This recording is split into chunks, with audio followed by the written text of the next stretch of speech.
trillions will flow through cryptos like Stellar XLM, and Zioncoins will benefit. How am I deriving at this? Well, what we need to do, you and I, is think about where is the value behind digital assets and what can we compare them to determine how the trillions could flow. But first, please like and subscribe, smash the Zioncoin, smash the subscription, because it helps us with the YouTube algorithm and I can continue to deliver content like this to you more frequently. Now, without further ado, I'm talking about the value behind cryptos, why the trillions could flow.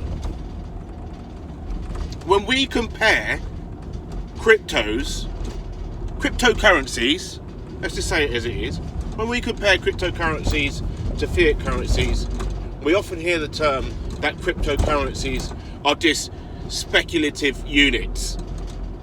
Speculative units because people like to purchase these units in the hope that they're going to increase in value.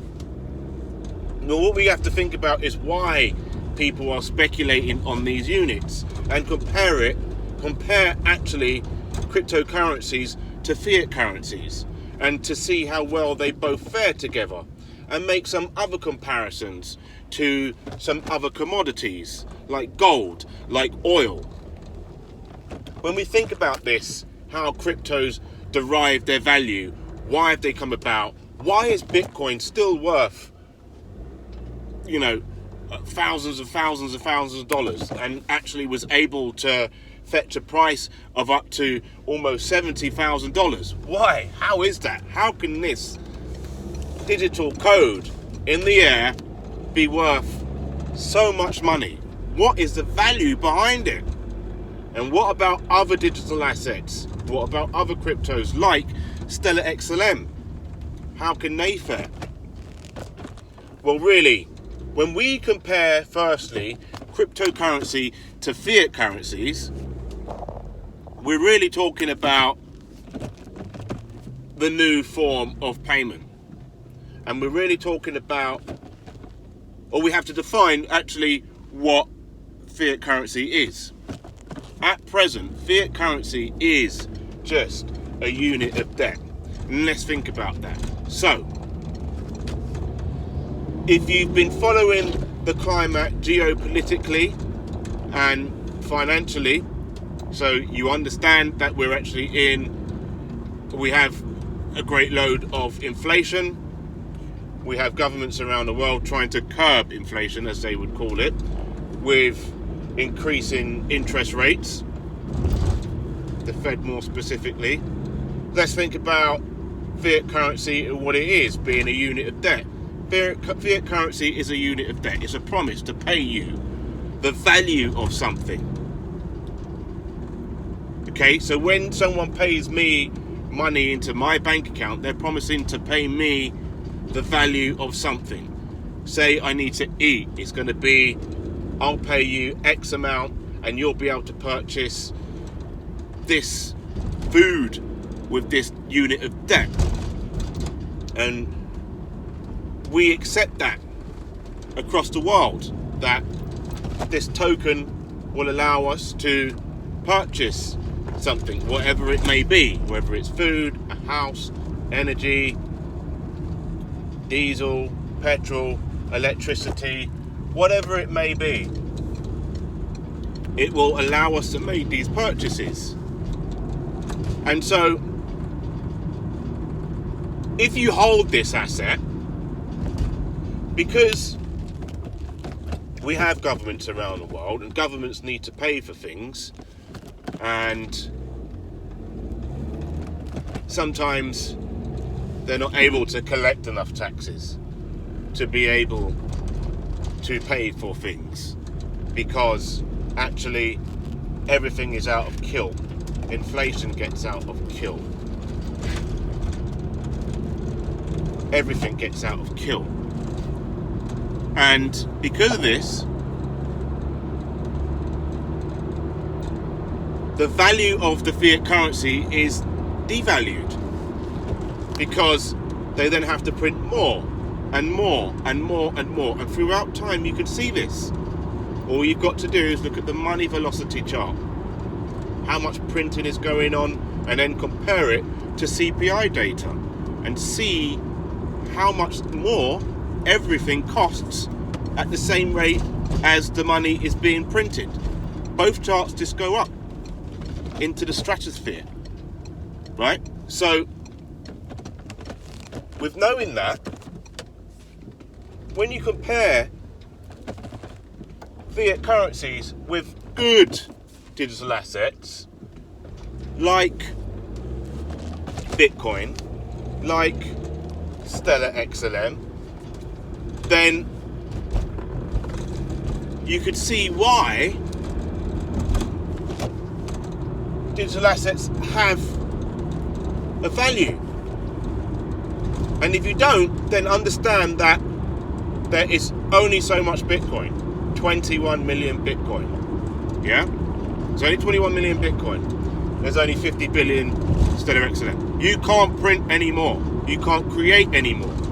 And it said that if something has a purpose, if it does something useful, it will be used many times over by many people across the world. And if it said that Bitcoin is a store of value, is gold 2.0, then guess what? If it has the characteristics, that's what it's going to be used for. So, yes, people will speculate. People will think that that is a great idea, and it's been many years in creation. Prior to its launch back in 2008. Many people have had an attempt on that. You've only really got to look up who the cypherpunks are to understand that. And then we think about Stellar XLM, the use cases on Stellar XLM. It's a hybrid Bitcoin. It does many things. When you think about what smart contracts are, what NFTs are, and the use cases can only quintuple. They can only quintuple. More and more use cases will come into effect, and with that, it's useful. That alone. And then when we start thinking about cross-border payments, instantaneous payments, sending money like an email, it's invaluable. It does over the Nostra Vostra account situation, worth 24 trillion. There's no need for it. When you've got settlement and finality, proviso that the market is liquid. And if more and more people are using this for more and more different use cases, guess what? Adoption is there, liquidity is there, because it's being used, it's being traded. It's that simple. And if there's only a certain amount of units available, being that it's divisible by 10 points or 8 points, 10 decimal points or 8 decimal points, well then the value of the actual asset is only going to go up. Trillions will flow through cryptos like Stellar XLM. It's simple. It's just a matter of math. When? How? No if, buts or maybe. When? How? Could. Will. So, when we think about other commodities, let's think about gold. There's only so much gold you can mine. It said Bitcoin's like gold 2.0. Okay? There's only so much gold you can mine. There's only so much precious metals you can mine. They are going to hold their value. Yeah? When crap hit the fan back in the 60s,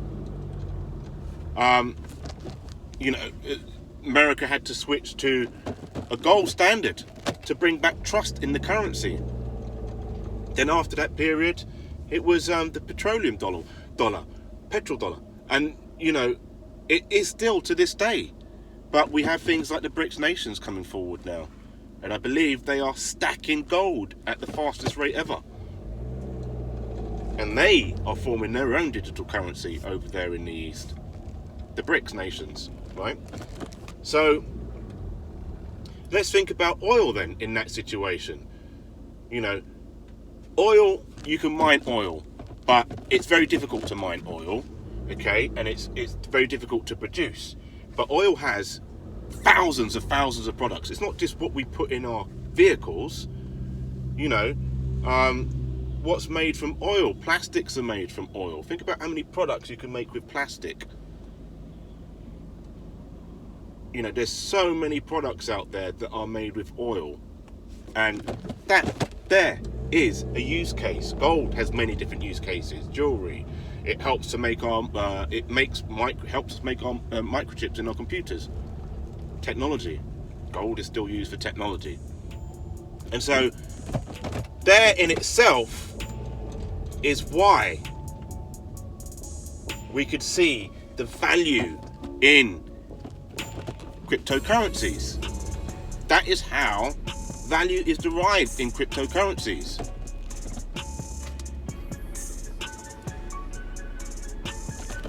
I'm Nathan of Zion, aka Nathan. Smash the Zion coin up there, like and subscribe, and I'll see you in the next one.